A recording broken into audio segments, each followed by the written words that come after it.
Uh, so in the unique number one, we have to understand a concept, something called as an abstract data type. And then you can see that there is a bit revision of C. And we have also look at the concept of pointers in detail. And then there is something called as algorithm and space and time complexity. So we'll go through this contents one by one. So let's first of all understand what is this abstract data type. So what I personally believe is to understand the ADT, abstract data type, fully, we have to understand the concept of OOP, that is object-oriented programming, or a C++ or a Java. We will be watching out this or learning this concept in the C++ is in the scheduled in the next semester, and Java is of course in the advanced programming laboratory of third year. So I will give you a theoretical background of what is abstract data type. To implement ADT fully, we have to take help of C++. So we are not going to explore all the concepts of all the possible benefits of ADT in full-fledged manner, because we will be writing programs in C. So let me first explain what is the concept of ADT. For that, let me open up a Paint. So here, let's assume that we have a task in hand, and let's say uh, the task is specified inside the box. Okay, so this box is representing a task. Let's call it as task 1. Bear with my handwriting. So we are going to call it as task 1. Now, whatever is specified in this box, inside the box, is only limited or is accessible within the box. Nobody, no entity which is not a member of this box, which is labeled as task 1, will be able to see this, right? So the square box is indicating the boundaries, which is separating our box from the rest of the paint. So what is the effect of doing this? Okay, ready, set.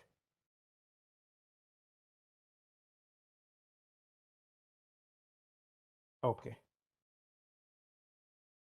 Yeah. So what is the effect of this? When I am at this place, let's say here is something called as A. When this A, look at this task 1, what A can see is only the boundary of a task 1, and it can't really see inside of it. So it is not possible to look inside this box. So this boundary, this edge, we will call it as an encapsulation, right? You are encapsulating certain thing inside the task 1, and the rest of the world is not able to penetrate this boundary and look inside it. But let's say this task 1, completion of this task 1 is required for performing some other task, or let's say there is a task 2. There is something called as an task 2. And what is the prerequisite for completing this task 2 is that it must learn that the task 1 is completed.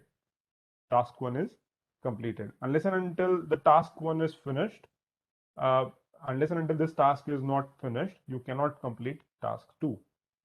For example, if I have to prepare a mathematical model, let's say you have something called as result 1, and this result 1 takes two variables, let's say A and B. And this is the task 1. The task 1 is you have to take two inputs A and B and perform some operation on the A and B and then return the result. And the task 2, which will produce, let's say task 2 will be producing a result 2. What it is doing is it is accepting two arguments, and one of that argument is result 1. And let's say the second argument could be C. Now, what this mathematical model says, the task 1 is independent and it needs two inputs. One is A and B. Once it gets two inputs, A and B, it will produce something called as result 1. And the task 2 is accepting this result 1 as an input and C another variable as an input or a value as an input, and then it will produce result 2. So ultimately, this flow indicates that unless and until we are not going to finish with the task 1 and produce result 1, the task 2 cannot continue. So that is how the dependency is interlocked. Now, what is the encapsulation? This boundary, that this box drawn here, right? So what this box does is encapsulation. Once this, what will happen is this box will accept two values inside it. One value is A and one value is B, and it will send one result back.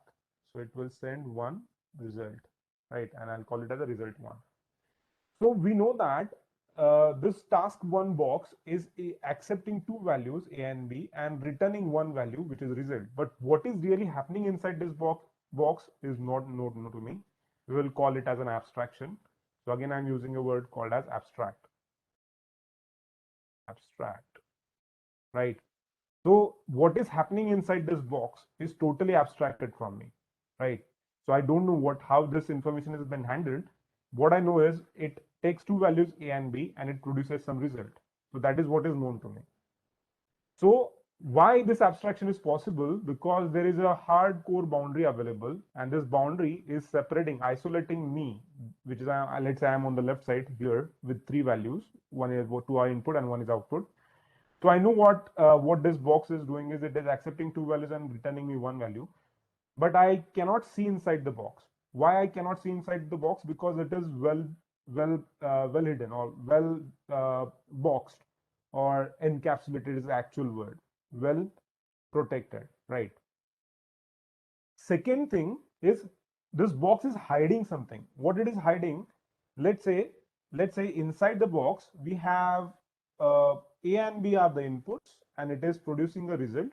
So of course these three things are inside the box, but may possible that this box also have a hidden value. Let's say there is a variable pi which is getting used in the computation.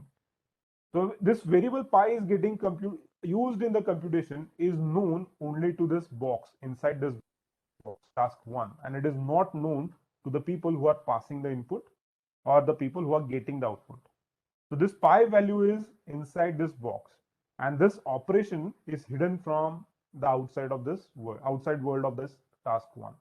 So let's see what is happening. First thing is abstract. We don't know what kind of mathematical operation is going inside this box. We just know that the two inputs have been given and one result is produced. Second thing, you can't look inside the box because it is well guarded, well secured. We call this concept as encapsulation. And third thing is the box is also hiding the details, like there is a pi variable inside the box, but you can't see that variable pi outside of a box. So it is hiding some information from you. So abstract data type, they will provide abstraction. General abstraction means the person is not worried about what is happening inside the box. It knows that I'll give two values A and B and I can expect the result. I am not worried about how this computation has been done. That is abstraction. Hiding, how the implementation is done inside this box is totally isolated. Some variables like pi getting used inside the task 1 is also not known to the world outside of task 1 box. That is hiding. And encapsulation, like all these details are protected with well guarded boundary and nobody can penetrate this boundary, and this is the encapsulation, right? So this abstract data types are designed to hide all these details from the end user, and the end user must know that, okay, there are some values going inside it and some results are going to come out of it. So that is abstract, right? And depending on these values, the result will vary. And what is the wonderful part of this? Look at this. Let's say this entire paint, this entire box, white box that we are having, or let me draw even a general, a bigger box. Let's say this box, this is the main operation, or let's say uh, it represents, this box represents operation 1, and this operation again is totally having three inputs. One is A, one is B, and one is C. And it is producing a end result 2. So now you can see that this box, operation 1 box, is actually accepting three values, out of which again it has been passing first two values to box task 1 and getting result 1, and then it is passing result 1 and C input to the result 2, and this result 2 has been outputted by this operation 1 box. We call it as module 1 and module 2 of a much larger picture, which is operation. So this all concept is called as abstracting the minute details from the end user or from the programmer. Like say, the task 1 is programmed by programmer 1, the task 2 is programmed by programmer 2, and integrating these two tasks may be handled by programmer 3. So these all three programmers can work in their own environment and not bothered about what is happening with their operation. Like say, if programmer 1, let's say programmer 2 makes some mistake, and there is some problem in the code of task 1. The code of task 1, the problems in the code of task 1 will not affect the operations of, sorry, the problem in the code of task 2 will not affect the task 1 because they are well guarded. So if something goes wrong in this task 2, cannot hamper the task 1. So this is another benefit of applying abstract things. So basically, what we are doing is a large task is divided into modules, module 1, module 2, or a bigger picture like operation 1 is divided into smaller modules, that is module 1 and module 2. Each module is given to a different programmers. So let's say programmer 1 makes a mistake, that will not reflect into programmer's 2 code, or if programmer 2 makes a mistake, that will not reflect into programmer 1 code. And programmer 1 hide all the details how he is managing the result. This all will be hidden inside this encapsulation or this box.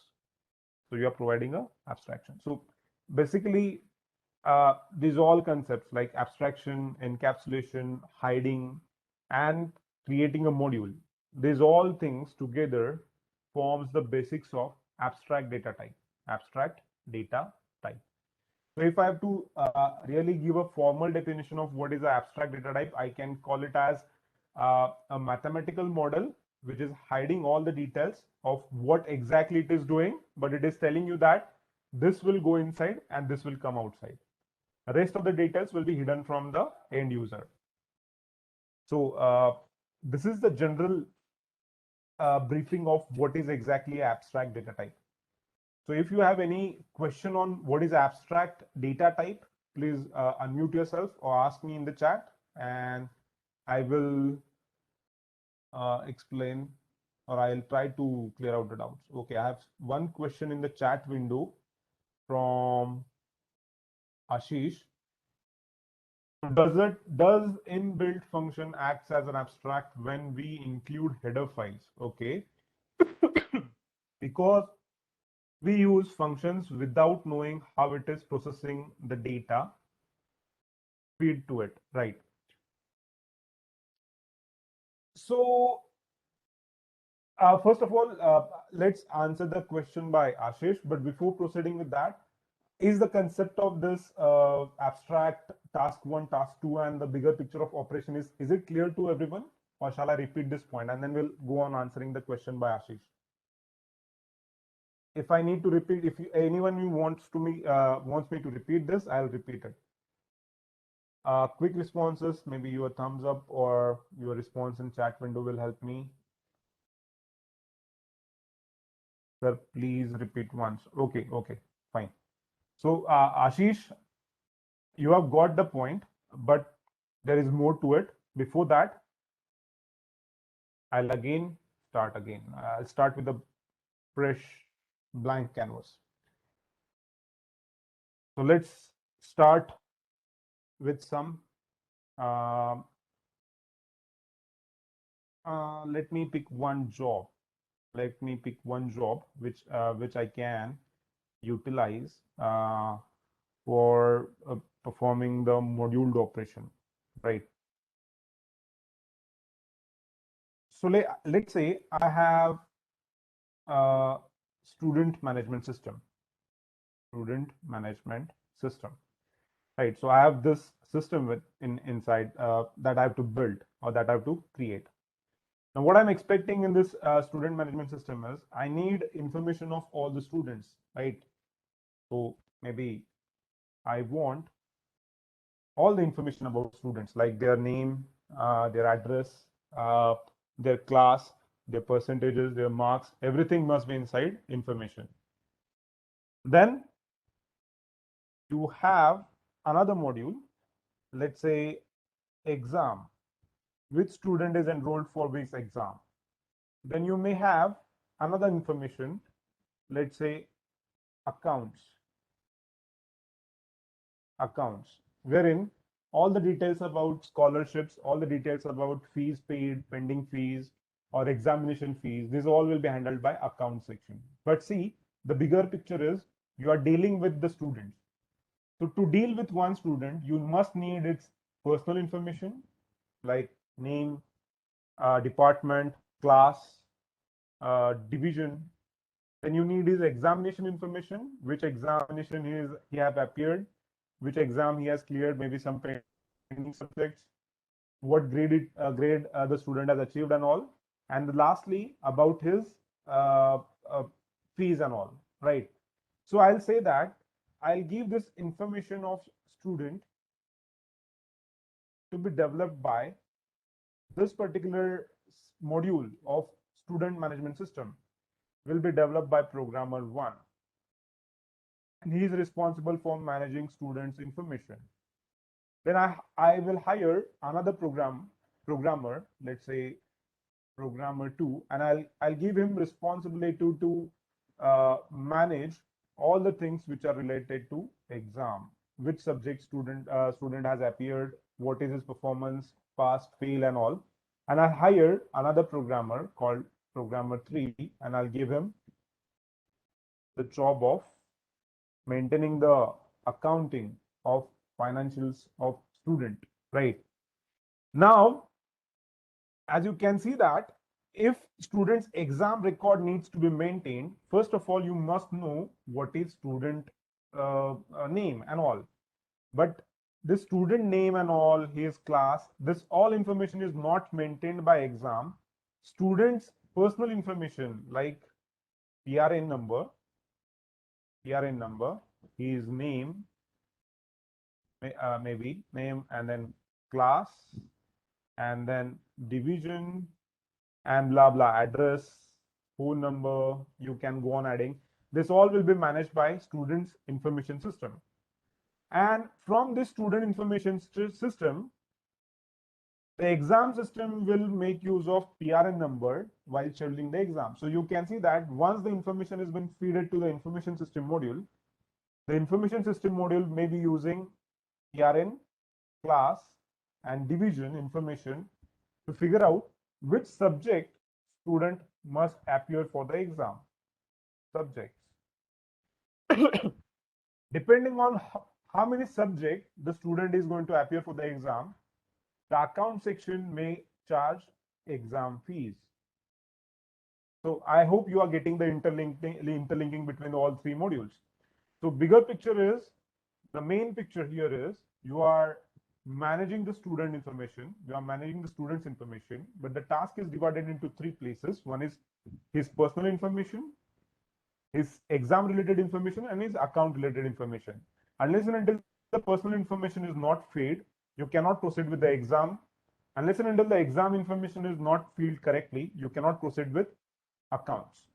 So these three things are interrelated. Now, let's say exam, what it says that while developing these three modules independently, now these boxes together, all three modules, information, exam, and account, they all are abstractions. Like what I know about from the account section is, account section will calculate the fees. Account section will calculate the exam fees. We don't know how they are calculating. That all information is hidden inside this calculation formula. So formula of calculation is inside the box. So it is not known to me, not known to exam section, not known to information programmer. This formula is programmed by programmer 3, and it will be tested like, okay, this is the input, this is the input, what is the expected output. So there will be some standard test cases. How this is managed is totally hidden inside this box. So that is hidden. It is well guarded by the boundary of module called as accounts. So this is encapsulation.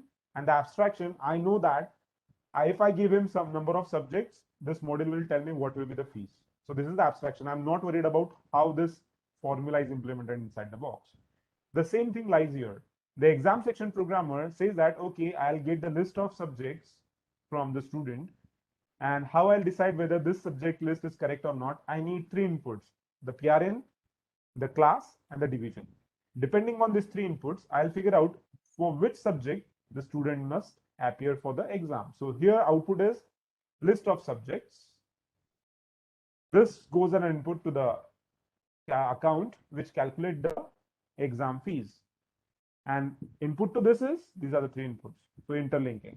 And each of this programmer is not bothered about sharing the other details. Like programmer, let's say this programmer 2 is not bothered about informing programmer 2 or programmer 3 that how the modules are implemented.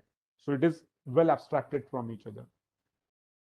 So is the concept of abstraction, hiding, and encapsulation clear to us? Are we clear?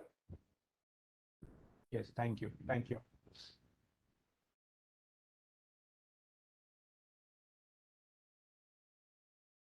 Yes, thank you. Anyone have a doubt? Anyone have a doubt on this?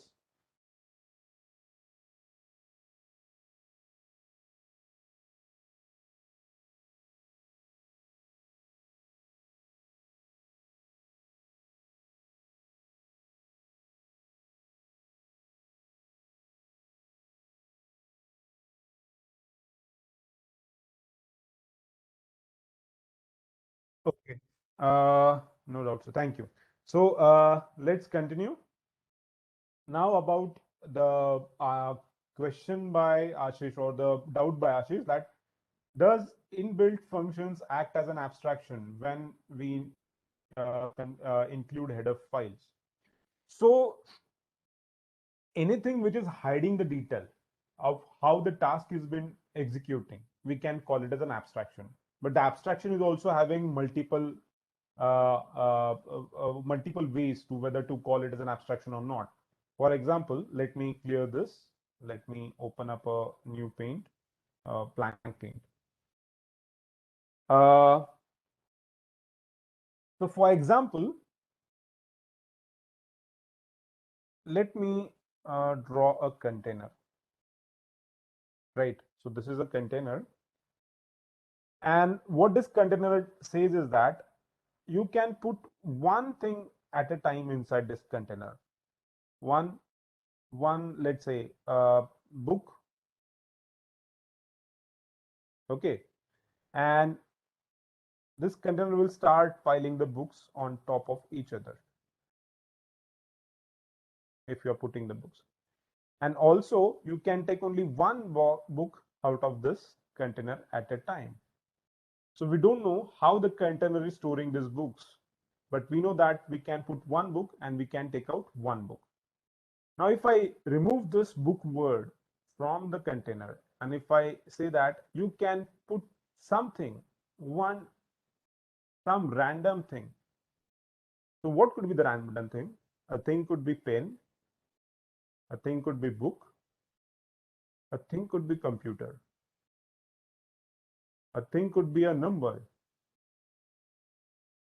a thing could be, let's say, any other thing. Let's say a student information, student roles, right? So what I'm basically suggesting is I will create a container. I will create a container which is capable to store something or anything. So I am defining a rule that I'm creating a container, and I'll say that I will not explain how this container you are going to implement. What I say is that you can put one thing inside a container at a time, and you can take out one thing out of this container at a time. And thing could be anything. So let's say I need this container to store books, then I'll create a container for books. If I need a container to store computers, I'll create a container for computers. So if I need container to store numbers, I'll create a container to store the numbers. If I need a container to store a student role, I'll create a container for student role. So abstract is even a bigger picture. Abstract just specifies what it does, how it will do it, not suggested. What kind of things it can work on, not suggested. So this idea can be implemented to store pens, books, computers, numbers, student role. So this implementation here, this is the implementation of an idea. And this idea is called as ADT, abstract data type. So you generalize, you put up a theory that, okay, there will be something called as a container which is able to store a thing and get out of a thing. How it will be done, you manage it.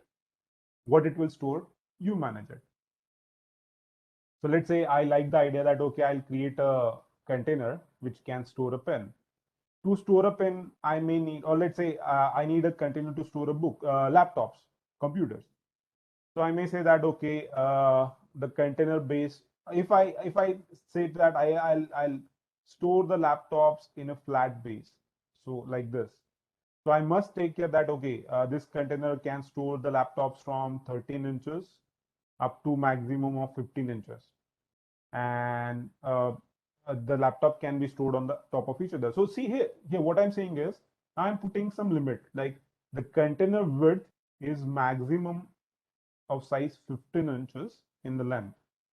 So it can store, let's say, 15-inch in the width and 15-inch in the length.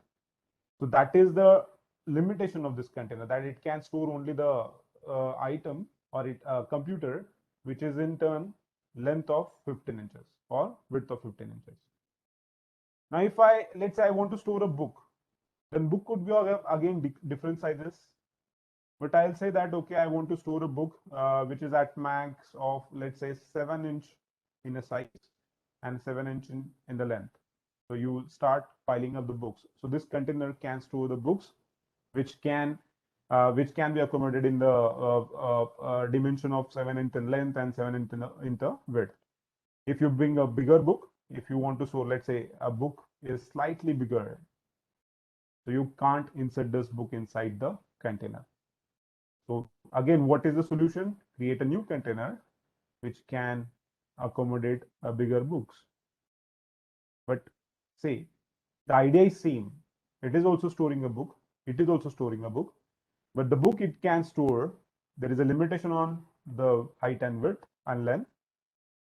And here the limitation is not there. I mean, there is also again limitation, but a quite bigger one. Okay. So the idea is, this idea of creating a container is called as abstract data type, ADT. And this abstract keyword, you know that how it will do it, we don't know, but we know what it does, right? And this abstract data type, when you will start implementing, it will satisfy the concept of encapsulation, that is hiding the things from the outside the world, that is protecting it.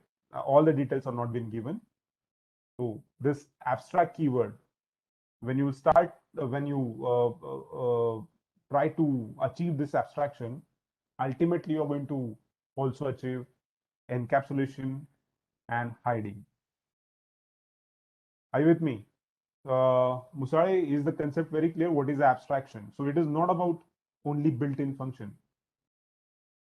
Okay. And if I have to really go in more detail, let's say I have add function. Sorry. So let's say I create a function called as add, and I say it takes A and B again, and it returns a result. Let me talk in the terms of function. So what I'm saying, I need something called as add, which will take number 1 and number 1 and it will also take number 2, and this number 1 and number 2 will be added and it will return the result. So this is the abstract. This is the abstract thing. Now what is the implementation of this abstract thing? Okay, what it's saying is, I'll write here, the add function will take two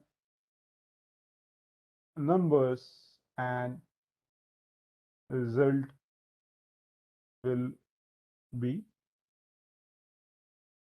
addition. Now what it is saying, it is saying that just two numbers, right? So while implementing, one will say that, okay, I will develop abstract which will take two integers.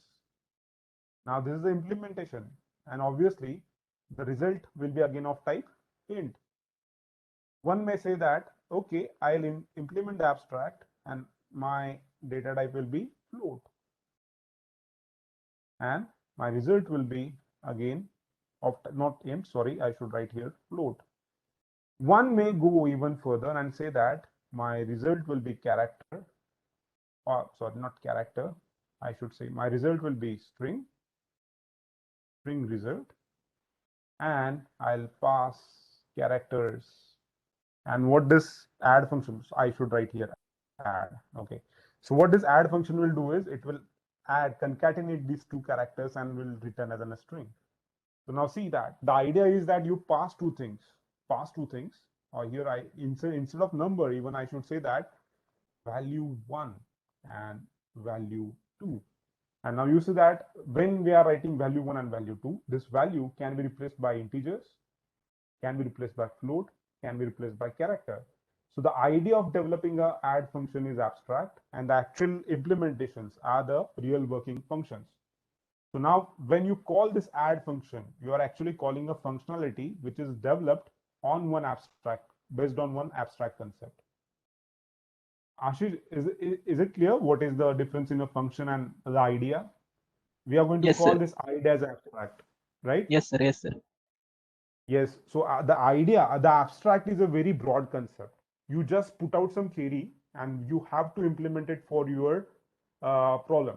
So if you want, your problem is to solve addition of two numbers, you will implement this concept for numbers. If you want to solve this problem for the characters, then you will implement this add function for the characters. And what is the beautiful part here? Here, the person who is implementing this int, or the person who is implementing this float, or the person who is implementing this character, they need not worry about informing each other that how the person is implementing it. For example, let's talk about the same function. Let's say we are developing a function add. So I have v1 and v2. So what I can do here is I can simply say return v1 plus v2. So this is one implementation. Somebody will do it like this. Somebody may do it like this. What somebody may do is like create add function, and there is v1, v2, two values, and inside it, it will say that v3 is equal to v1 plus v2, and then return v3. So the both functions are doing the same thing, but here the right side implementation is a bit different compared to the left side implementation, right? So we are not bothered about how the code is written inside this add. What we know that if I give two values, I'm going to get a result of addition of these two numbers. So this implementation part is hidden from the end user. When you call an add function, you don't know how the code is written inside that. Whether the code is written in the style 1 or the code is written in a style 2, we are not bothered about that. We just know that if I pass two values, I'll get addition of it. That's it. So that is abstraction again. Okay, so with the assumption that everyone understood what is abstraction, let's talk about control structures and arrays and functions in C. Okay, nice.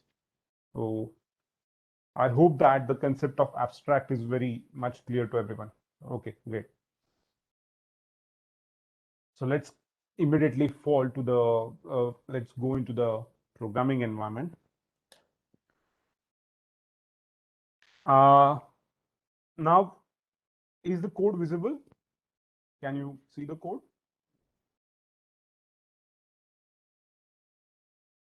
Thank you. Thank you. So look at this. What we have done. Are we all comfortable with function? Can we write functions? Everyone in this class can write functions. Okay. If anyone is not able to write a function, please let me know in the chat window. If anyone in your class is not able to deal with functions, please let me know in chat window so I can focus on how to write a function.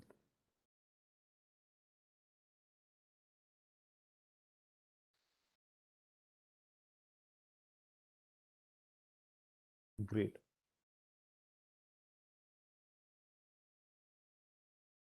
Okay. So look at the program. So I am sure that everyone in this class knows that the execution of the program starts with the main method, right? So entry point of a program is a main method. So what we are doing here in this program is we are creating a variable. Then we are asking user to enter a value for the variable. We are getting that value from the user. And then inside the printf, okay, I should split this thing to make it a bit understandable. What I'll do is I'll say get data and I'll pass value here L type result. So now a bit easy way, like we have a variable called as result and we are calling a function called as get data to which we are passing a value. So this value will go to the function and it is incrementing by 1. The value is getting incremented by 1. Return value that I plus 1, and this return value is captured inside result, and then we are printing the result. So if I execute this, the program will ask me to enter a value, enter a number. So let me enter 1, and if I press enter, you can see that the output is 2. So how this happening? How is this happening? How the program is starting and how it is going to the get function and coming back from the get function? Why the program did wait for this scanf to read a value, and after getting the value, it called the data function. After calling the data function, why main method waited for this result? Why did not simply fall into the result directly? Why did wait for this result to get receive a value from the get data? What I mean is, what I really want to raise a point here is, when the execution started, don't save. Let's say you have step 1, step 2, step 3, step 4, and the program is following this order, like it is going from step 1, step 2, step 3, step 4, and it is going in a sequential order, top to bottom. And let's say this call here, this call is representing the this call represents the step number 3. So what this step number 3 is doing? Step number 3 is altogether again calling few more steps. So this step number 3 is going to the function get data, and in get data altogether we have 2 different steps. So this step number 3 is having in turn 3.1 and 3.2, 2 more steps. So why the program is not simply going like 1, 2, 3, 4? As soon as it goes to 3, it does wait for 3.1 and 3.2 to finish, and then only it goes to the step number 4. How it is happening? Why the program simply do not go like, let's finish 1, 2, 3, 4 and do the job. Let's not wait for 1 and 1.3.1 and 3.2. But does the program actually does wait for this sub steps to finish? Is my point clear to you? Why the program is waiting for this sub steps to finish? We have to understand, like control flow. Are you with me, or anyone have a doubt? Yes. Okay, great. So here comes the data structures. This is happening because of a data structure. So I'll not use one name. Let me clear the screen. So what happens is, so the program execution starts with the main method, right? So what computer does is, it says that, okay, I have something with me, I'll call it as main.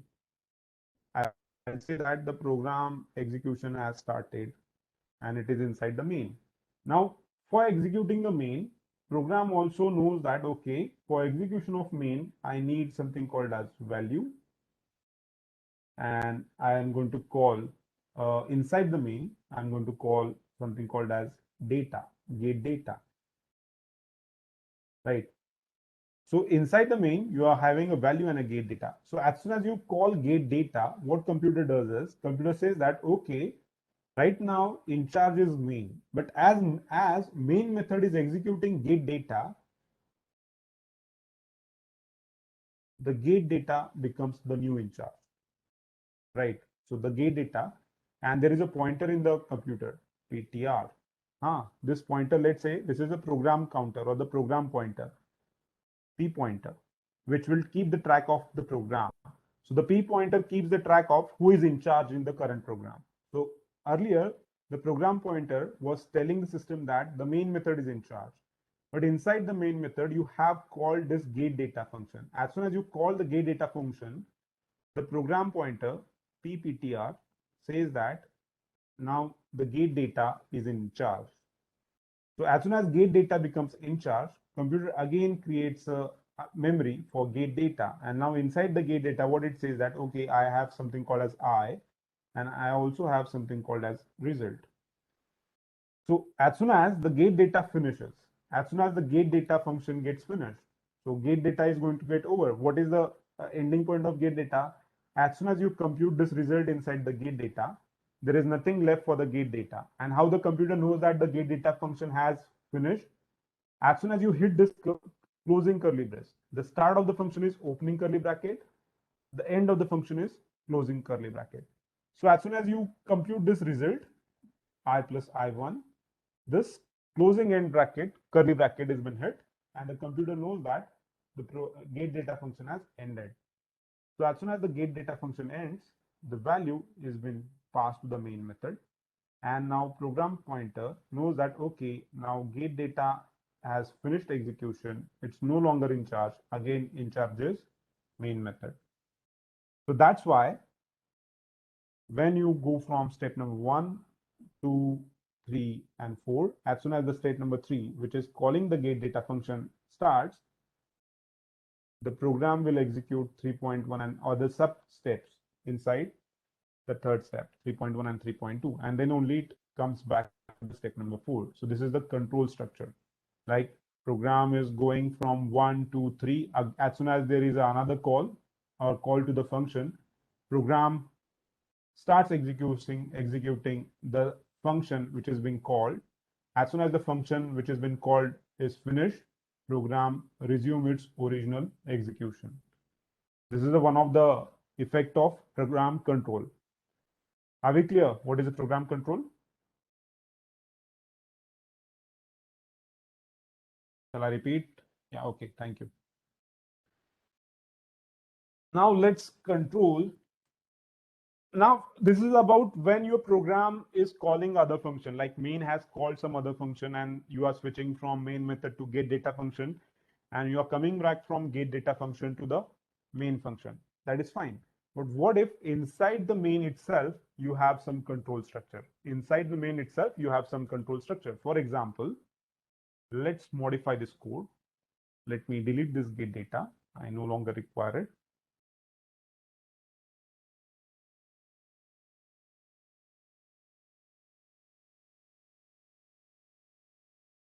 So what I'll do is I'll say if value uh, divide by 2 is equal to 0, I'll say printf it's even. Else, printf Sir, odd. sir, use modular I'm sure operator. that.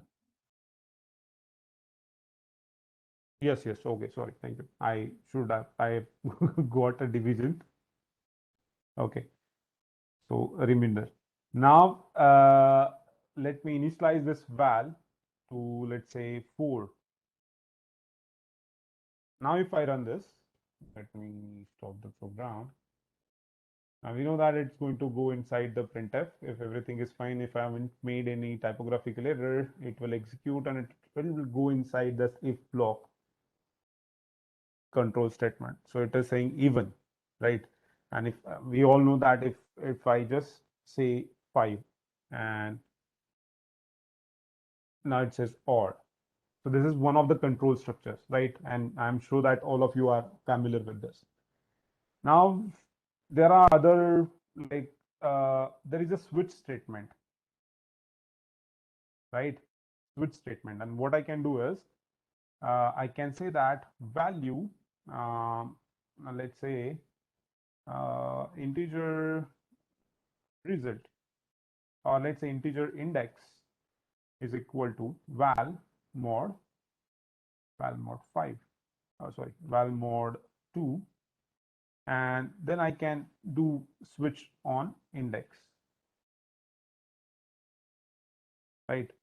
And instead of if and all, what I can do is I can say case 0 printf even,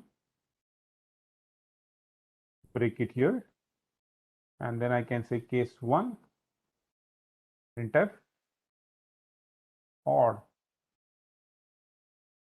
break it here. Let's see. Now you can see that the odd is coming twice. Okay, 5, right? So first time the odd is coming for the switch case, and the second time the odd is coming for the if loop. Now, if I have a question, like, see, can anyone tell me what is if both things like switch and if we are doing the same thing, like we are getting a even odd, the result whether we are using a if or else, or whether we are using a switch case, I can get the same result. Now, what is the difference between using the switch and if? I am sure that you people have used the switch statement and if statement a lot in your first year programming. So can anyone tell me in which case you will prefer to use if and in which case you will prefer to use switch? Because right now I'm getting the same result with two different control blocks. Like switch statement, I'm producing the same result, and with also if block, I am producing the same result. So can anyone tell me in which situation you will prefer to use switch case of or if case instead of switch, or you will prefer to use if? So I'm having some responses in the chat window. Let me to the chat. Okay. Switch case is used for menu-oriented programs. Switch case is used for complicated codes. If there is any error in program, with the help of switch case, we can easily modify it. Switch for checking equality. Okay. When we have multiple cases, we use switch case. So all of these are correct answer here in this way or that way. What I wanted to prove was whatever I can do with the switch, I can do it with the if. And whatever I can do with the if, I can do it with the switch. So I can have the capability of switch and if interchangeably. I can use any of it as and when I want. But the menu operation, whenever I want to create a menu-based program, I better use switch case. And whenever I have a condition-based program, I better use if case. Now, can anyone tell me what I'm saying? A menu-based program, switch case, and a condition-based program, if case. Can anyone elaborate on this? Why menu should be preferred with the switch? Why not menu? Now, I can create a menu with the if, but why to create a menu with the switch? And I can create a condition with the switch, but why to create a condition with the if? Can anyone tell me? Any one of you? See, you will find that switch is more preferably used while creating a menu. and if is used when you are having some conditions. So can anyone tell me why we have to use switch when we want a menu-based program? Or when there are a lot of conditions, why it's better to use if, not switch?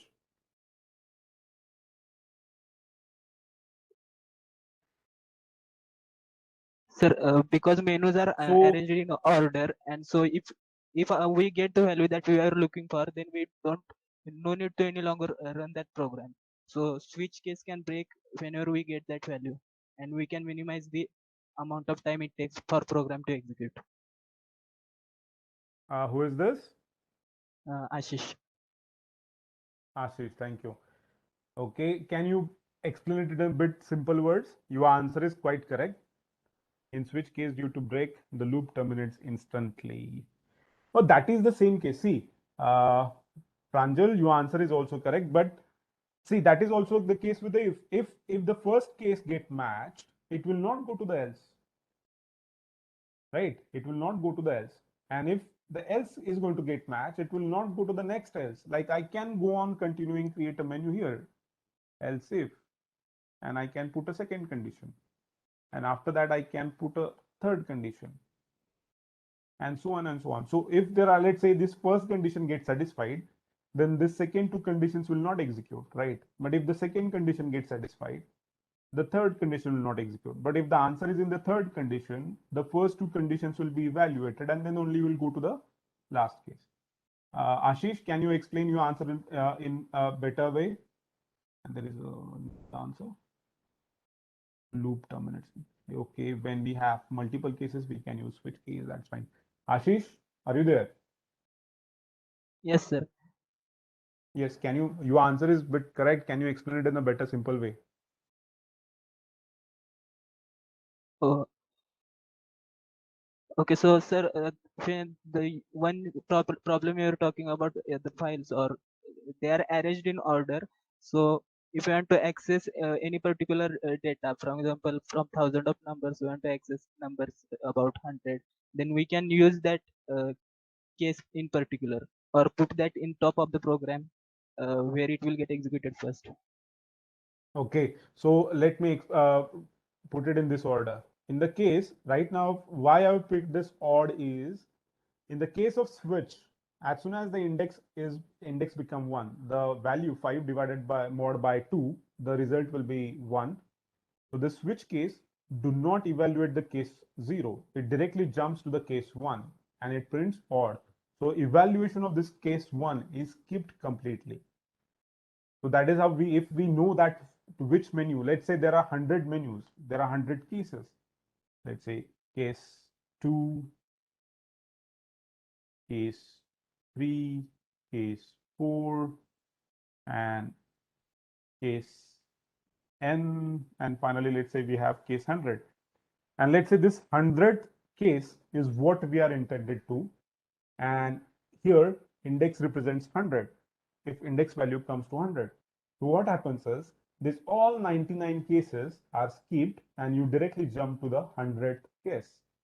But in the case of if I do the same thing, like if I say 1, else if 2, else if 3, else if 4, else if 5, else if 6, and if I go to up to a 99 and 100, all the if, as soon as the result is 100, all the if blocks from value 1 to value 99, it will execute. But in the case of switch, it will directly execute 100th case, right? So that's why while creating a menu, we have to use switch, and while checking the conditions, we must use if and else if, or if loop, or if conditions. Now quickly, let's test your variable based knowledge. So I'm going to put one simple program and you tell me what will be the output of the program. So a very simple short program I'll create. Integer, let's say I is equal to 1, and I'll say uh, there is a function called as uh, let's say get data, and I'll pass I value to the get data, and in this printf percent %d, I'll print I. and let's create a get data function. Let's say int get data int I, and let's say return I plus 1. So what will be the output of this program? Any guesses? So let me put a poll. So this is the program. This is the program that you have to get the answer, and I'll create a poll. Please submit your answers in the poll. Let me create a poll immediately. In a minute, you will get the poll.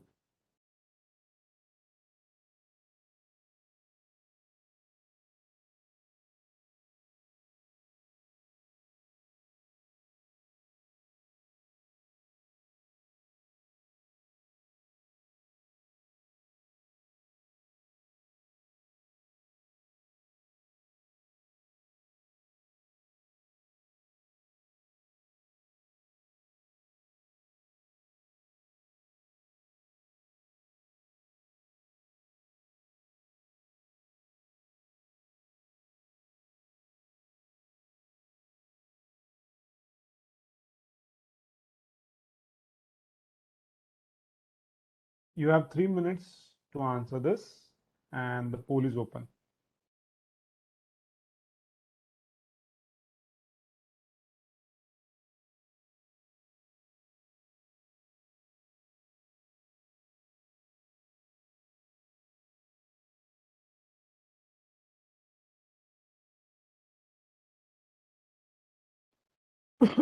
Sorry.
You are not audible.